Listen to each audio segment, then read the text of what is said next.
Bom dia, boa tarde, boa noite a todas as pessoas que estão conosco. Nós queremos dizer a todos que nós vamos passar alguns momentos juntos outra vez e eu creio que Deus estará conosco para que tudo saia dentro da vontade dEle. Nós queremos, antes de ler a Bíblia convosco, na apresentação desse programa, eu já disse algumas vezes aí para trás, sobre o formato desse programa, como é que nós pretendemos, embora esteja muito no início, levar esse programa até você, o cunho dele, na verdade, o seu contexto. E da forma mais leve, da forma mais descontraída possível, os próprios assuntos são bem domésticos, assim, e assim por diante, bem familiares. E antes de nós lermos a Bíblia convosco hoje, eu gostaria de fazer um pequeno adendo aqui. Não seria um adendo, seria uma ressalva que eu quero fazer. No penúltimo programa, eu recebi um telefonema do nosso grande amigo, o pastor Roldão, e ele me alertou para um erro involuntário que eu cometi, um lapso de memória, e ele me disse que em 2 programas daquele eu teria colocado a atuação de Moisés e Elias fora do período da grande tribulação. E eu agradeço muito, essa é a verdadeira crítica construtiva.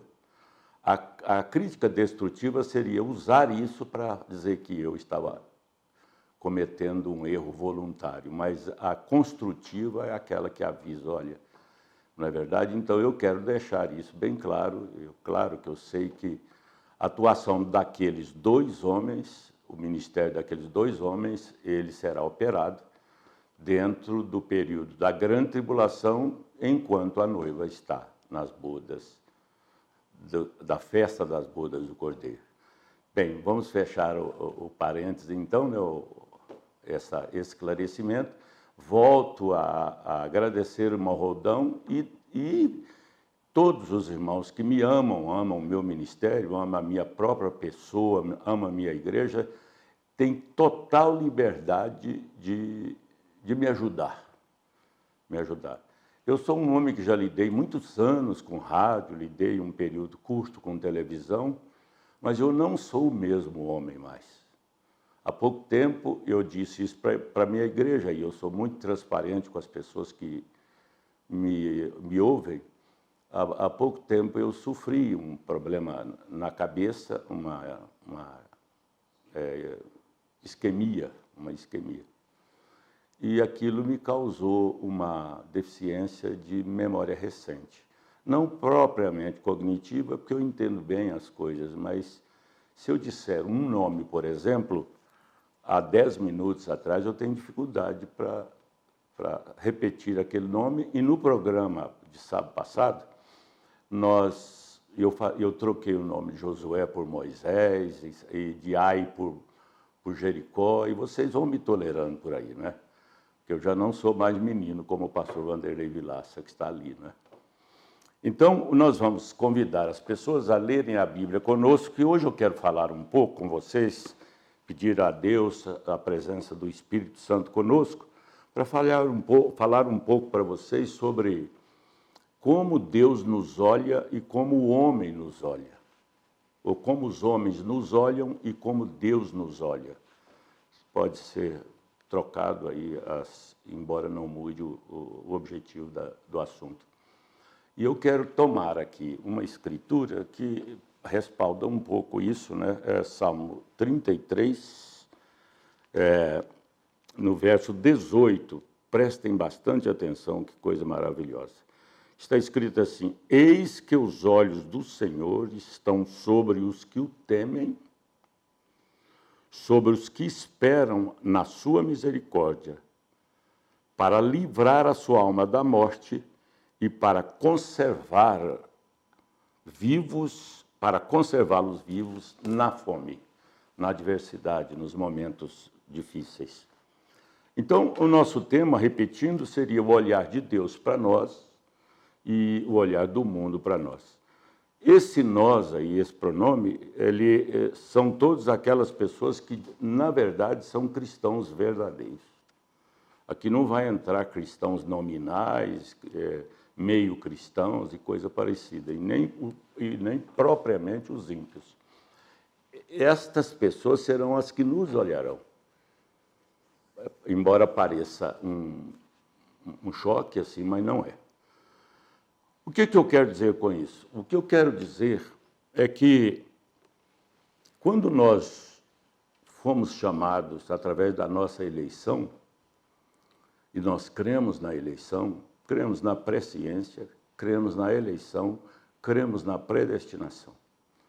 Essas três coisas se entrelaçam e não há como crer numa sem crer na outra. E também cremos na presciência de Deus, é claro. Então, amados, eu estou me referindo à pessoa que luta e quer e é cristão de verdade. Estas pessoas, elas recebem de Deus um vigiar, vamos dizer assim, conforme o texto bíblico esclarece, e também ela sofre o mesmo vigiar, mas com outra forma de interpretar a sua vida, de ver a sua vida. Eu vou começar pela minha própria vida, se me permitem. Já fazem quase 60 anos que eu sou cristão. E já fazem, no ano 2021, vão fazer 50 anos que eu sou ministro da mensagem da hora. Desde o dia que eu me propus obedecer à voz de Deus e me tornar um cristão verdadeiro, portanto, descobri que eu era um filho e estava rebeldemente no mundo, rejeitando essa visão.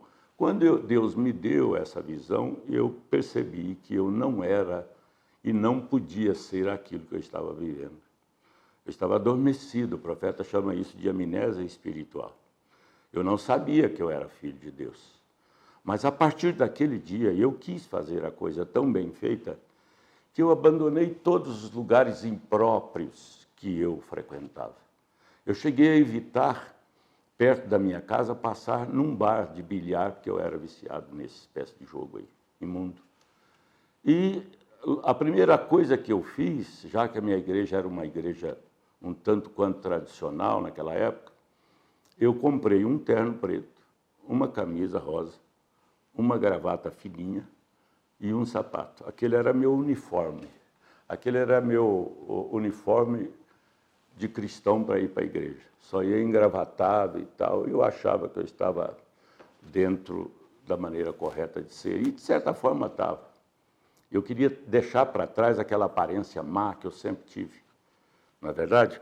Então, a partir daquele momento, as minhas amizades, todas elas passaram a não mais ser amigas, mas passaram a ser pessoas que estavam com os olhos deles em mim, inclusive caçoando da maneira que eu passei a vestir, me julgando, censurando também por não jogar mais, por não entrar naquele ambiente mais, dizendo que eu estava querendo ser melhor e coisa parecida, que vocês sabem muito bem como é que funciona a coisa.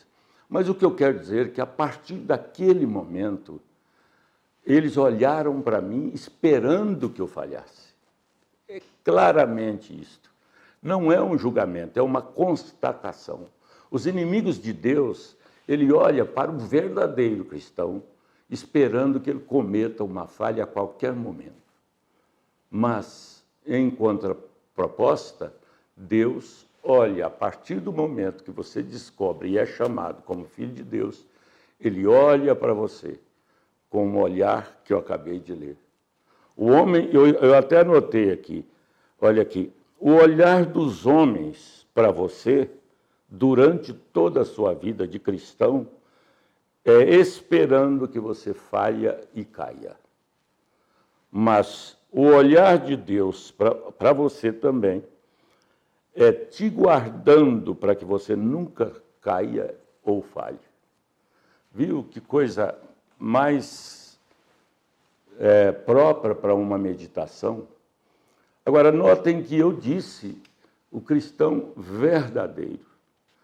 E todo filho de Deus, mesmo no próprio início da sua carreira cristã, a carreira que lhe foi proposta pela palavra, logo ele começa. É uma característica inerente e não há nenhum filho de Deus que não tenha isso. Ele emprega todo o seu ser, toda a sua força, toda a sua vontade naquele que nós chamamos de primeiro amor, naquele envolvimento sobrenatural. Tira-se de uma vida sofrida, enganosa, supérflua, barata, para coisas de valor. Nós começamos a dar valor nos valores, desculpa da redundância, nos reais valores morais, sociais, familiares, e assim entre a própria comunidade cristã. Nós começamos a nos relacionar como se estivéssemos querendo pisar num lugar onde nós sentíssemos firmezas. E sabe quem guia os nossos pés? Os olhos do Senhor, o amor do Senhor, o sangue sobre nós, a vida que veio sobre nós. E aí é que entra uma coisa super necessária para o cristão, ele reconhecer que sem esse socorro de Deus com ele não vai conseguir. Pastor, mas ele não é um filho, ele não vai conseguir sem ser ferido, sem ser machucado, sem passar por coisas completamente desnecessárias que ele não precisava de passar. O que nós chamamos de quedas, tropeços e coisa parecida. Então, isto cabe uma reflexão muito profunda. Por exemplo, para você não ser afetado pelo olhar do mundo que torce para que você não consiga, é necessário que você não tenha nenhuma maneira, nenhuma forma de vínculo, a não ser de amor, de misericórdia e um certo respeito às pessoas que se consideram errados, e até aqueles que consideram você como inimigo. Na verdade, isso Jesus deixou bem claro. Então, meus amados, é muito importante nós pensarmos nisso. Por causa disto, e Deus sabedor disso, Deus nos deu, como eu disse há poucos dias aqui, a frase nem minha por causa disso foi que Deus nos facultou o livre arbítrio, que o profeta chama de livre agente moral. O que isso significa? Seria você poder escolher. Poder escolher. Então, pastor Vanderlei, o senhor diz que Deus nos conduz, então Deus não nos deixa ir ao erro. Não é isso. Não é isso. É que quando você opta por obedecer a Deus, você indubitavelmente estará sendo livre pelos olhos de Deus, pela vigilância de Deus na sua vida. Porque o socorro de Deus é muito presente, muito rápido. Embora na cronologia do tempo a gente próprio acha, mas eu orei há tanto tempo, não veio ainda, já veio há muito tempo. Aquilo já estava em Deus, é inerente, é próprio de Deus socorrer. Se uma mãe atende o grito de um filhinho seu, no momento sai até tropeçando, imagine Deus. Só que o comportamento das pessoas, às vezes não muitas vezes, e quase na maioria das vezes, o comportamento da pessoa em reconhecer que ele é um dependente desse olhar de Deus, lhe protegendo, não no termo de impedir, mas no termo de ajudar, no termo de fortalecer. Então, eu vou voltar ao ângulo de não estar ligado e nem afetado pelo olhar do mundo, pelo conceito do mundo. Se fosse assim, nós nos tornaríamos inimigos de muita gente que considera crente bobo, obsoleto, analfabeto, ignorante, e e outros termos pejorativos que não cabem aqui na nossa meditação, que são desnecessários.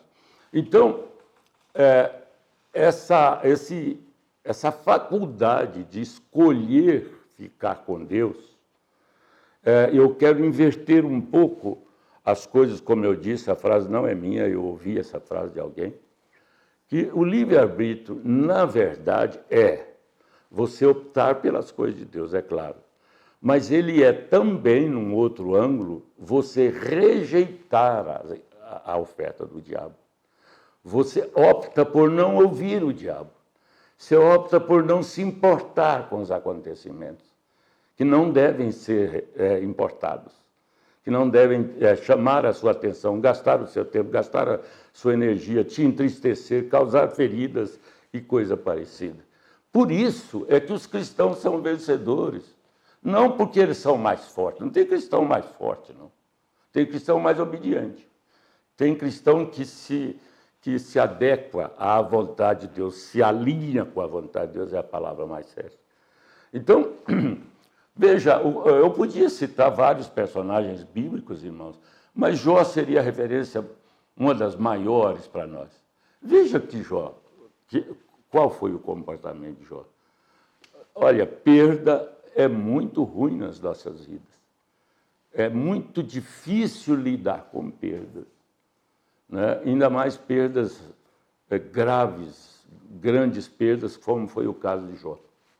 Jó perdeu os filhos, Jó perdeu as fazendas, a situação econômica dele, Jó perdeu a saúde, Jó perdeu o apoio da esposa.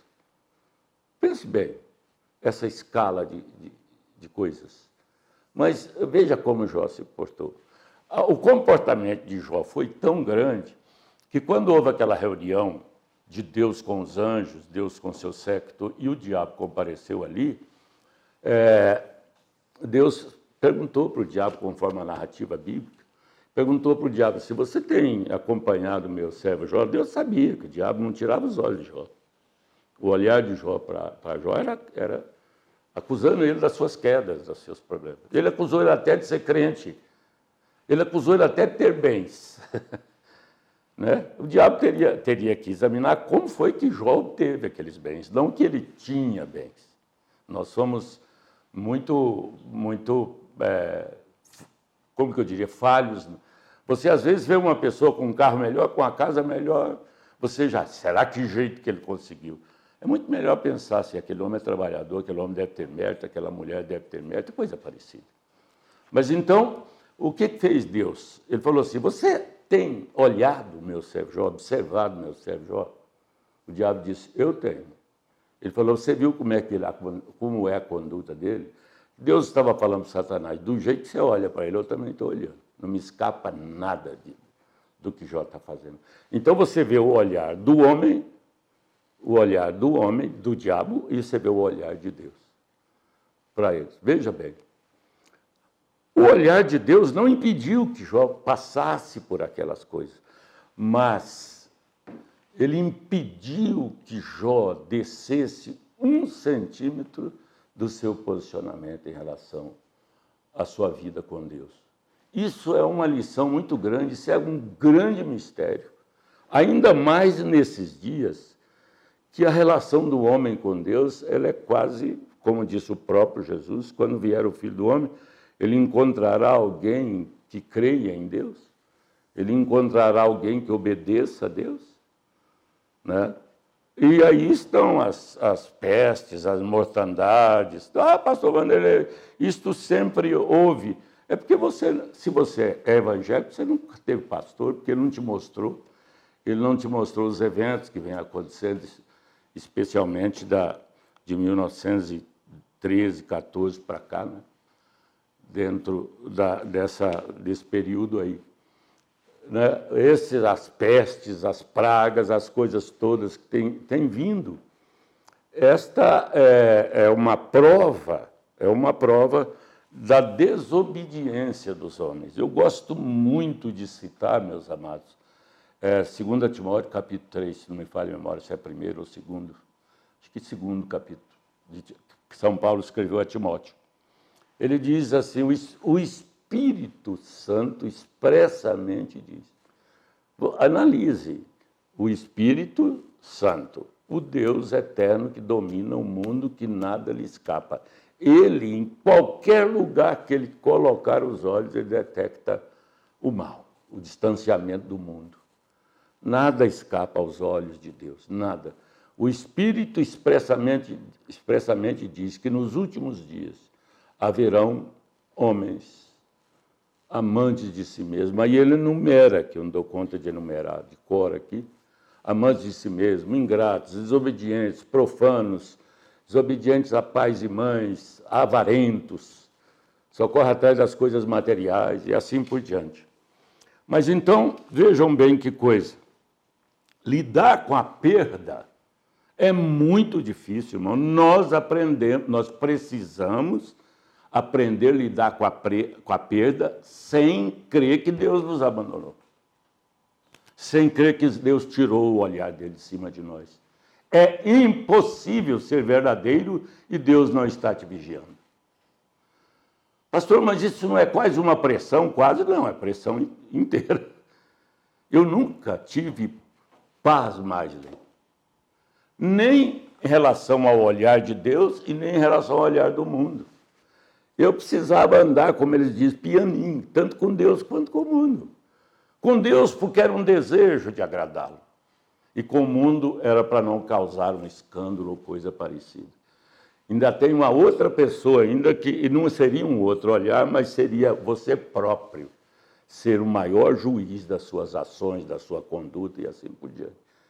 Aí bifurca, tanto para Deus quanto para o diabo o resultado, né? Então, vamos voltar. Lidar com perda não é fácil, mas, irmãos, especialmente os domésticos da fé aqui, olhe bem para a minha cara, para o meu rosto. Olhe bem, você nunca na sua vida, em nenhum momento da sua vida, você creia que pelo fato de você estar passando por algum problema, Deus se ausentou da sua vida. Pode acontecer o contrário, mas jamais, Pedro, da parte de Deus, meu filho, jamais da parte de Deus. Eu sinto, pastor Vanderlei Vilaça, essa assistência de Deus quando eu estou nos meus momentos piores da minha vida. Eu sinto que Ele está comigo. Isto me emociona muito, porque mostra o quanto Ele é fiel, mostra a fidelidade dEle. E Ele mantém esse farol transcendente, esse farol sobrenatural sobre a vida do verdadeiro crente. E agora, Deus não qualifica, não quantifica a sua vida por causa dos episódios que você esteja passando, tanto bons quanto... Ele olha para a sua eleição, uma coisa que é responsabilidade dele cuidar. E ele sabe cuidar das coisas dele. E ele, como disse o próprio Mombrano, eu não vou entrar nessa linha, é o outro assunto, mas ele até permite perdas para que nós possamos dar valor na posse, quando nós tivermos resgatado aquilo de volta, ou outras coisas, né? Então, em relação ao mundo, você tem que aprender. Nós não somos sectários, nós não somos legalistas a ponto de pensar que eu não posso ter uma boa relação com os meus vizinhos. Aliás, eu devo ter boa relação com os meus vizinhos. Porque o que cala a boca do olhar do mundo, do olhar maldizente, é a boa relação. É o bom comportamento cristão. E aí, dentro da vida cristã verdadeira, meninos, pode entrar a educação. Eu não diria a educação acadêmica, mas entra a educação de berço, a educação através da índole, do próprio caráter e assim por diante. Eu tenho tido o zelo com as famílias da minha igreja, desde que eu me entendi por pastor, de ensinar os filhos determinados comportamentos que são próprios de um lar cristão. Agora, esse lar pode sofrer vendavais? Pode. Mas, como diz a própria Bíblia, ele estará alicerçado numa rocha que é o próprio Senhor Jesus Cristo. E, então, esse é um ponto maravilhoso. Não, em nenhum momento da sua vida, deixa o diabo te convencer que algum tipo de luta, alguma perda, ele te abandonou. Aliás, veja que coisa interessante. Quando eu reconheço, aliás, antes de eu dizer, eu quero dizer, como eu tenho dito, reiterado, existem dois tipos de lutas. O profeta Irmão Branham diz isso. Ele diz, olha, existe o sofrimento pelo resultado de alguma coisa que você provocou. Por exemplo, se você puser a mão no fogo, ainda que tenha sido eu que mandei você pôr a mão no fogo, quem sofre as consequências é você. Eu fico com minha mão boa e você com a sua mão toda cheia de pipoca, né? Então, você tem que reconhecer isto aqui, ó, que ele está com você nos momentos mais difíceis que você possa passar, nos reveses, que você fica até meio confuso na sua fé. Mas, se você conseguir, e se consegue, é claro, se você conseguir ter a absoluta convicção de que mesmo nos momentos mais difíceis ele estava ali, você está deitado, ele está do seu lado. Você está em pé, ele está andando. Você está voando, ele está na cadeira próxima. Ou algo parecido, é apenas uma ilustração. E ele não te deixa. Sabe por quê? Porque Deus nunca perdeu nada que veio a ele. Nada, nada. Ele fechou todas as portas, não por ele, mas por mim. Ele diz assim, de maneira nenhuma. Jesus disse para o Pai, Pai, todos que o Senhor me deu, nenhum se perdeu. Senão aquele que obedeceu mais os homens. Aquele que foi afetado pelo olhar e proposta dos homens.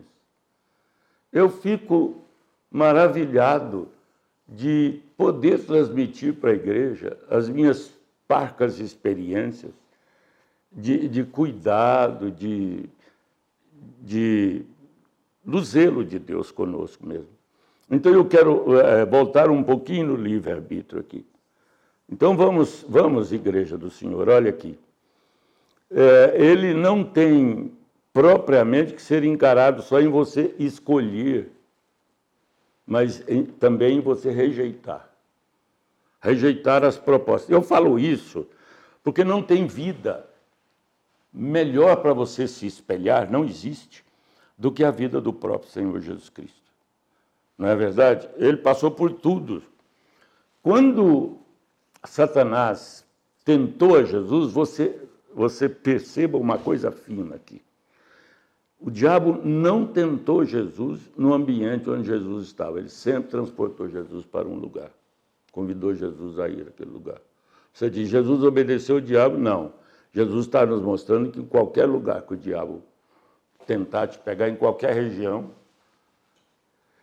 ele vai ser derrotado. Então, subiu ao monte, subiu ao templo e mandou as pedras. Ele transportou ele para a dimensão do diabo.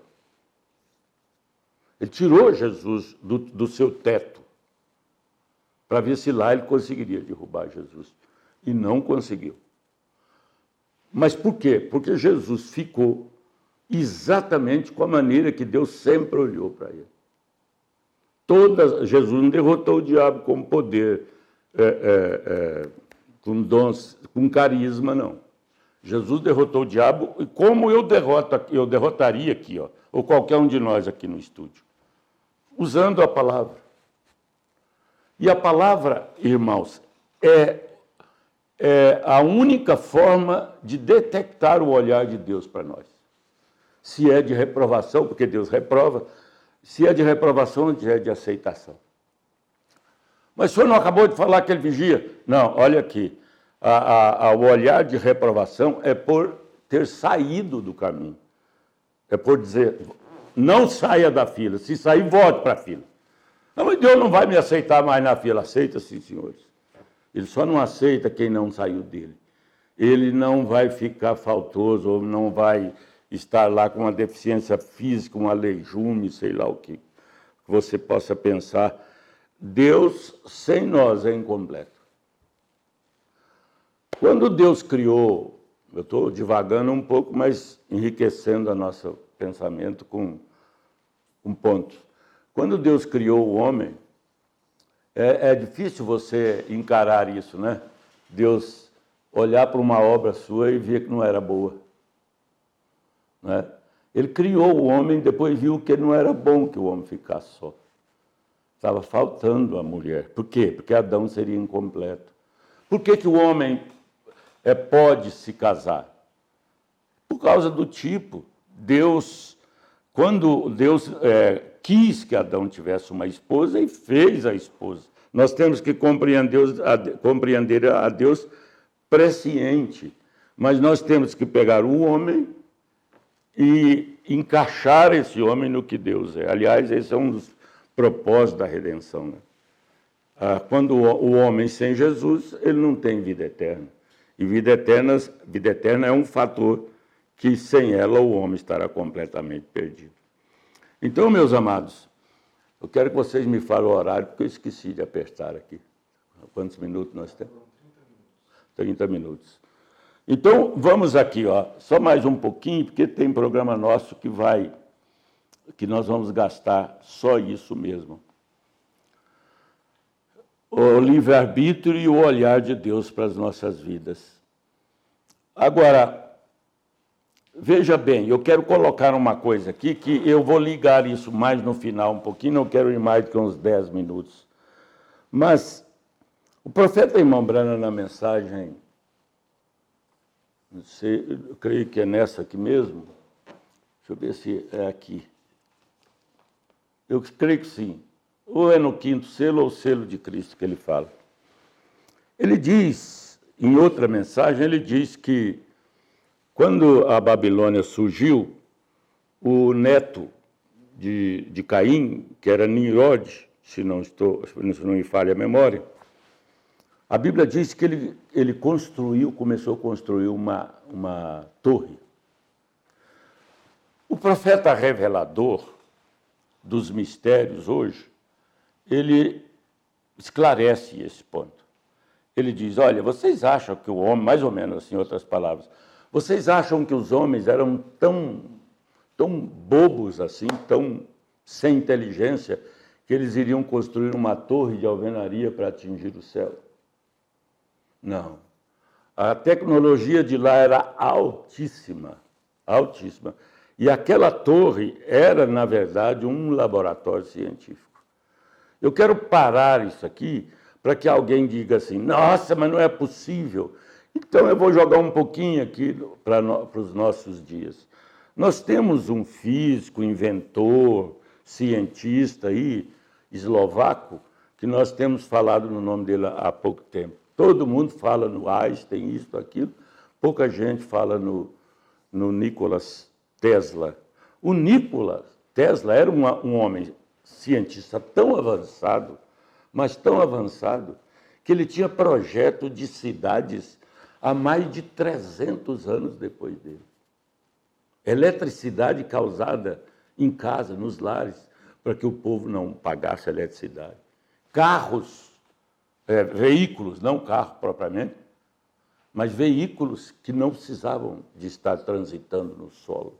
E não era ficção, era matemático, era conclusivo, era tudo certo. E por que então que lá não pudesse haver uma tecnologia assim? Hoje nós estamos vivendo, usufruindo de muitos projetos científicos do próprio Einstein e do próprio Tesla. Né? Todo mundo atribui a criação da lâmpada, Thomas Edison, o americano Thomas Edison, mas a história, quem já leu um pouquinho, sabe que a lâmpada foi quando Tesla e Thomas Edison eram contemporâneos e eles tiveram uma espécie da sociedade. Eu não domino muito esse assunto, porque leio pouco sobre isso. Mas essa ilustração minha é apenas para mostrar para vocês uma coisa.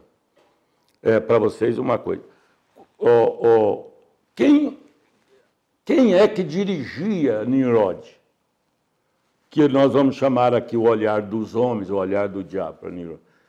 Era a própria origem dele. Né? Ele partiu para esse campo. Os descendentes de Abel, de Sete, partiram para outro campo. o campo da dependência do ser eterno. Ele foi ser científico. E o outro partiu para criar gados, para se relacionar com a natureza, para usar menos a inteligência dele, ainda que a sua inteligência fosse usada só dentro do campo necessário para os dias. Já Nimrod não, ele ultrapassou esse limite e foi subindo nos seus experimentos, construindo aquela torre, porque ele queria atingir a Deus pela ciência. Queria atingir a Deus pela sua capacidade. Um dos maiores erros do homem é ele pensar que ele consegue alguma coisa de Deus pela sua capacidade. Eu citei no programa passado que uma pessoa, é ruim citar isso, mas para ilustrar, serve. Uma pessoa censurando a nossa igreja disse assim, mas o pastor Vanderlei só prega redenção, é por isso que a igreja não fica cheia de conhecimento.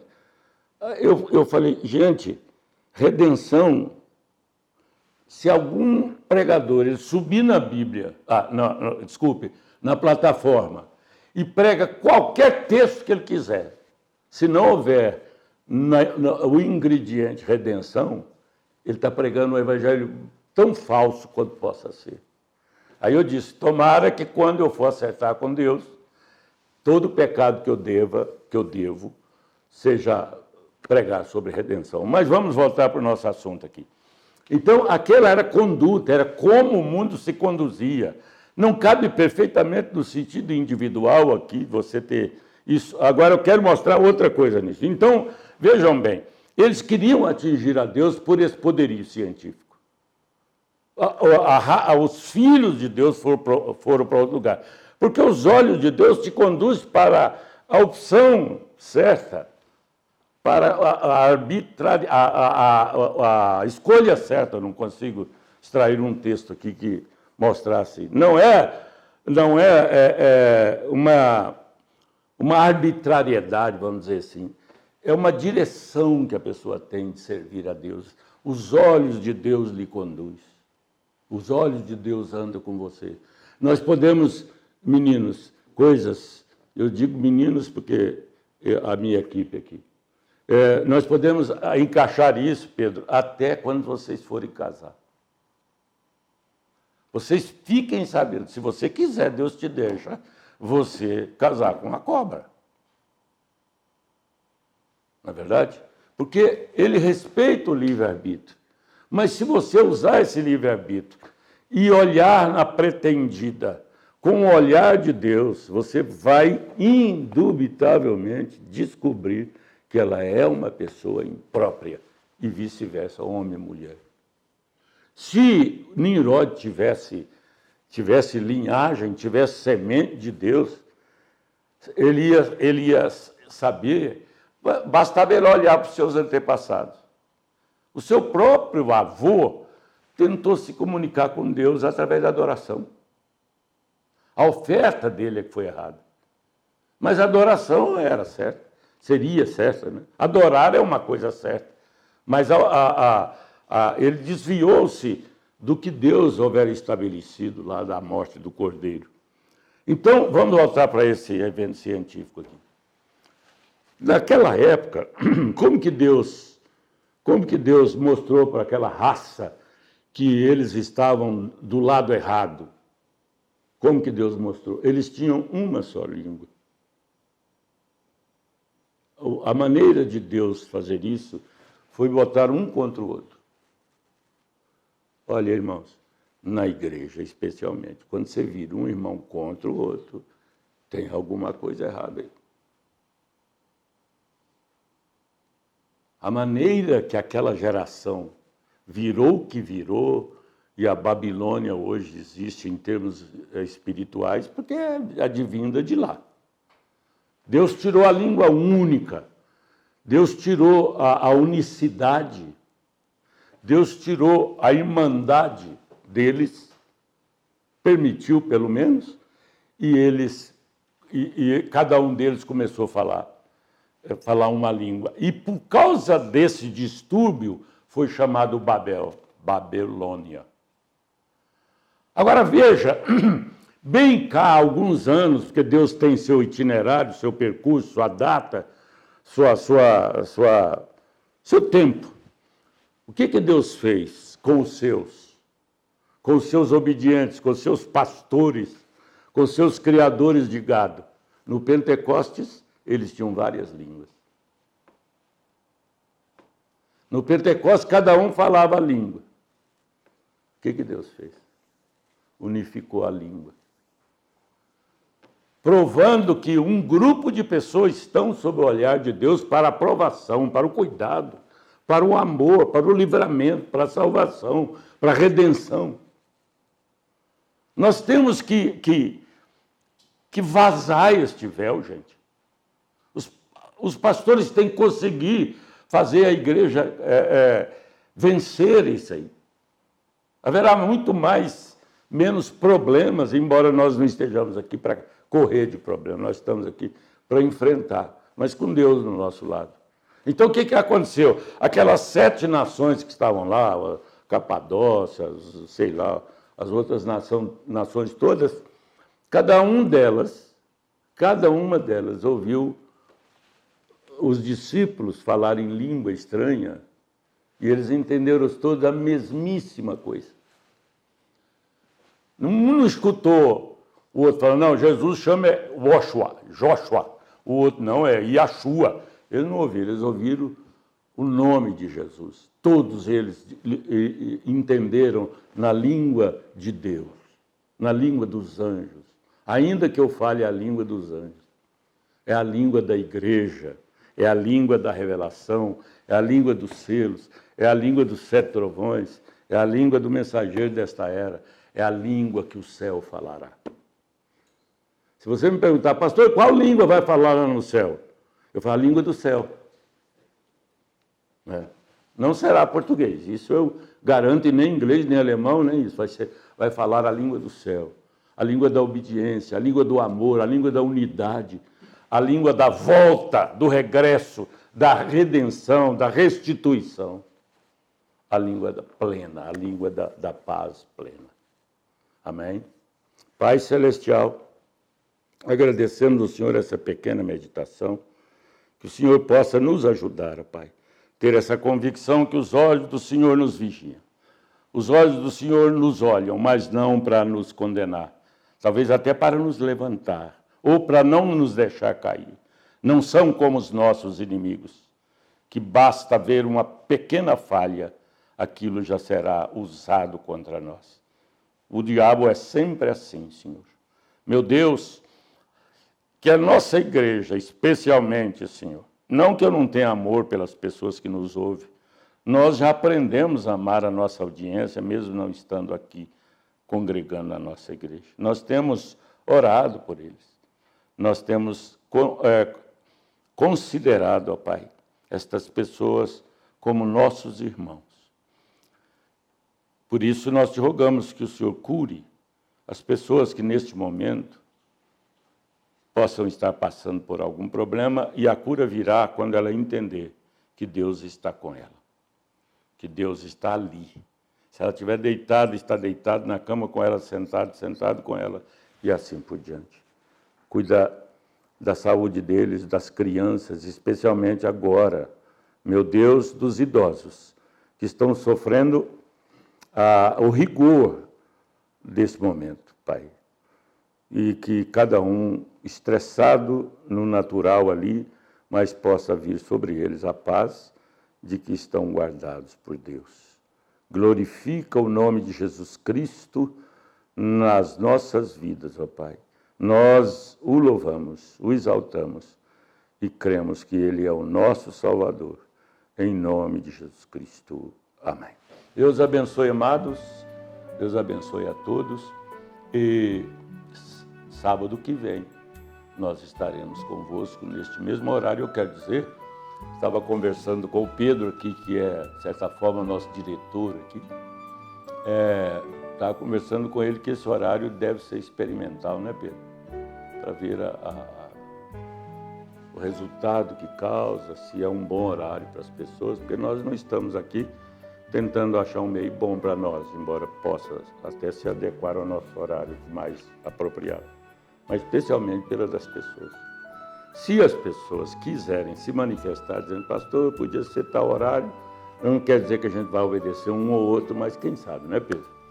Então, olha, antes de terminar aquele pedido clássico, né, esse programa posto do YouTube, né, Pedro? É isso. Se você me deixar falar, eu vou cometer bobagem aqui, né, do YouTube, né? Então precisa do like. Like para as pessoas mais simples é gostei, viu, gente? É o joinha aí, é o dedinho para cima, né? E você dá o joinha e também lá tá escrito assim, inscrever-se, basta você clicar ali, viu? Você vai fazer parte dos inscritos do programa. Deus abençoe mais uma vez, em nome de Jesus. Amém.